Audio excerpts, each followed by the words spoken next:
نذیر احمد غازی صاحب جو کہ ایک عرصہ تک 92 چینل پر ایک پروگرام کے میزبان رہے ہیں اور سابقہ جج بھی ہیں، وہ کچھ عرصہ پہلے واللہ عالم ان کو اس چینل سے نکال دیا گیا ہے یا خود چلے گئے ہیں۔ میری اطلاع کے مطابق نکال دیا گیا، اب وہ 24 میں پروگرام کرتے ہیں۔ ان کے بارے میں ایک بہت بحث چل رہی ہے کہ انہوں نے حضرت امیر معاویہ رضی اللہ تعالی عنہ کی توہین کی ہے۔ میں نہیں سمجھتا کہ ایک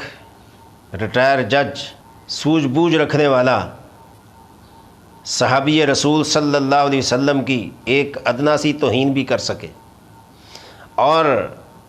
ہر مسلمان کا یہ ایمان ہے کہ کوئی تمام انبیاء علیہم السلام میں سے کسی کی توہین کا ارتکاب کرے، بالخصوص امام الانبیاء صلی اللہ علیہ وسلم کی توہین کا ارتکاب کرے، اہل بیت کی شان میں گستاخی کرے، خلفائے اربعہ کی شان میں گستاخی کرے، اور کسی ایک ادنا صحابی کے بارے میں بھی اگر کوئی گستاخی کا ارتکاب کرتا ہے تو شریعت میں اس کا ایمان کامل نہیں ہوگا، وہ مسلمانوں کی صف میں نہیں رہے گا۔ اگر نذیر غازی صاحب نے ایسا کوئی لفظ بولا ہے یا بولا گیا ہے تو اگر وہ اس پر معذرت کر لیتے، کیونکہ بولنے والے سے غلطی ہوتی ہے نا، جو بولتا ہی نہیں ہے اس سے غلطی کیا ہوگی؟ تو اگر کوئی ایسا لفظ بولا گیا ہے تو معذرت کرنے میں کیا شرمندگی ہے؟ ہم معذرت کرنے کو جو ہے وہ بڑا برا سمجھتے ہیں کہ اس سے آدمی چھوٹا ہو جاتا ہے، لیکن شریعت کی نظر میں جو آدمی اپنی بات سے رجوع کر لے، معذرت کر لے، شریعت کی روح میں تو وہ بڑا آدمی ہے۔ تو یہ بحث مباحثہ چل رہا ہے، تو اس سے بہتر تو یہ تھا کہ غازی صاحب جو ہیں وہ 2 لفظ بول دیتے، معاملہ ختم ہو جاتا۔ لیکن اگر کسی کو یہ اعتراض ہے کہ امام حسن رضی اللہ تعالی عنہ نے حضرت امیر معاویہ کے ساتھ صلح کیوں کی تھی، ان کے ہاتھ پر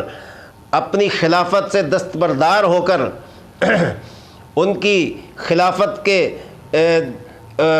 کے ساتھ انہوں نے یہ معاہدہ یا معاملہ کیوں طے کیا تھا، تو اگر کوئی اس بات پر اعتراض کرتا ہے،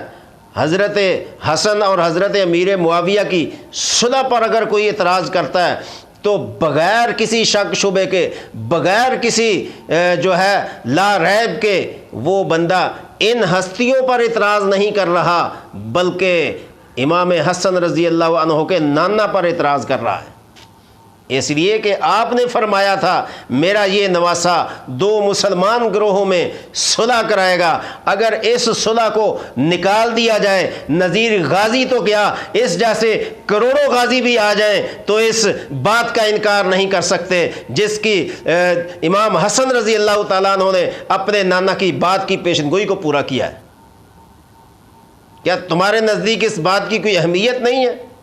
اگر تمہیں امام حسن کے اس عمل پر اعتراض ہے تو تم مسلمانوں کی صف سے نکل جاؤ، یا تمہیں اس بات کے ساتھ اتفاق کرنا پڑے گا، اس لیے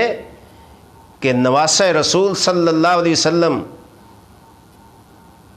کوئی ایسا قدم اٹھا سکتا ہے جو ان کے نانا کے خلاف ہو، اور امام حسین رضی اللہ تعالی عنہ نے اپنے کٹھن حالات میں اگر یزید کی حمایت نہیں کی تو امام حسن سے تمہیں کیا توقع ہے کہ انہوں نے نعوذ باللہ یہ غلط کیا؟ تمہیں اپنی اداؤں پر غور کرنا ہوگا۔